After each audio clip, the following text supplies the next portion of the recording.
Hola, mi nombre es Matías del Basto y vengo a presentarles mi trabajo de grado dirigido por Santiago Madriñán, titulado Análisis arquitectónico del Ibidivia punctata, posibles implicaciones taxonómicas.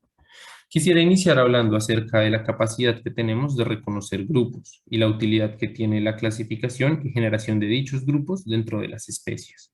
Primero, es importante reconocer que gran parte de los trabajos en biología son realizados a nivel de población. Por tal razón, si comprendemos más en detalle estas poblaciones y su variación, podremos ampliar nuestra comprensión y entendimiento sobre ella. Adicionalmente, nombrar taxa trae atención hacia el grupo que está siendo estudiado y dicha atención puede generar un impacto en la conservación de especies que se encuentran amenazadas. A partir de observaciones hechas en campo y en trabajos de siembras, hemos notado una gran variación fenotípica en una especie de leguminosa llamada Libidibia punctata, también conocida como ébano. Podemos reconocer dos formas de crecimiento. La primera, que llamamos erecta, consta de un árbol poco ramificado en la base, cuyas ramas crecen rápidamente hacia arriba, alcanzando el dosel en poco tiempo, como se observa en la imagen de la derecha. El segundo morfotipo observado lo llamamos péndulo, y a diferencia del anterior, se destaca por ser muy ramificado en la base, y sus ramas son más largas y delgadas, haciendo que se curven hacia el suelo y le tome más tiempo alcanzar altura. A partir de lo observado, nos preguntamos si existe realmente una diferencia comprobable entre los dos morfotipos y, de comprobarse, dicha diferencia podría generar rangos taxonómicos nuevos. Para poder cuantificar y entender el árbol y las ramas de una forma estándar, decidimos utilizar una unidad de medida que llamamos brote. En el caso de esta planta, es una sección de rama que crece de forma continua hasta que el meristema es abortado y se detiene la elongación por un tiempo debido a causas ambientales o fisiológicas. El nuevo crecimiento inicia cuando una de las yemas laterales que no se habían expresado se activa y brota de forma proléptica, dejando una cicatriz que permite diferenciar un brote del siguiente. Para el estudio fueron encontrados 17 árboles adultos de ambas formas y de cada individuo se tomaron 15 brotes, donde fueron medidas las siguientes variables. En primer lugar, el diámetro en el primer internodo, luego la longitud de ese primer internodo, la distancia entre los nodos, la longitud total del brote a partir de la suma de internodos, el número de hojas que tenía cada brote, los foliolos que tenía cada hoja y los foliolulos que tenía cada foliolo. También se analizó el área foliar de todo el brote a partir de un escaneo. Los individuos fueron principalmente encontrados en el área circundante al jardín, en Turbaco y en Cartagena, pero también encontramos individuos en salidas de campo en Magdalena y en La Guajira. Unas de ellas fueron en el Tayrona y les encontramos grandes diferencias. Para observar cómo se explicaba la variación de los datos obtenidos y cuáles eran las variables que estaban explicando las morfologías en mayor medida, se hizo un análisis de componentes principales. Cada uno de los ejes de la gráfica explica un cierto porcentaje de variación en los datos y cada una de las flechas muestra la influencia de las variables. En este caso, la variación en Y la explica el área foliar, el número de foliolos y foliolulos, y el eje X lo explica el número de hojas, la longitud del brote y los entrenudos.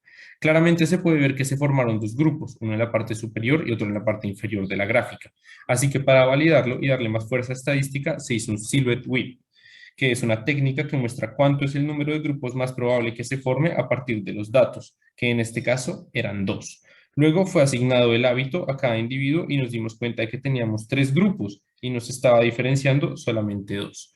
Los individuos del Tayrona los clasificamos a priori en otro hábito, ya que siempre fueron diferentes, aunque eran nombrados como ébanos también. En ese momento fue donde nos dimos cuenta que para este género existe una gran confusión taxonómica, ya que hay dos especies diferentes que siempre son identificadas como Libidibia punctata. Aquí podemos ver las diferencias de ambas especies. Sin embargo, fueron determinadas como lo mismo en el Herbario Nacional Colombiano. Por esta razón, decidimos sacar a los individuos de esta especie nueva del estudio y volver a hacer los análisis estadísticos omitiendo a los árboles de Libidibia glabrata que antes estábamos incluyendo.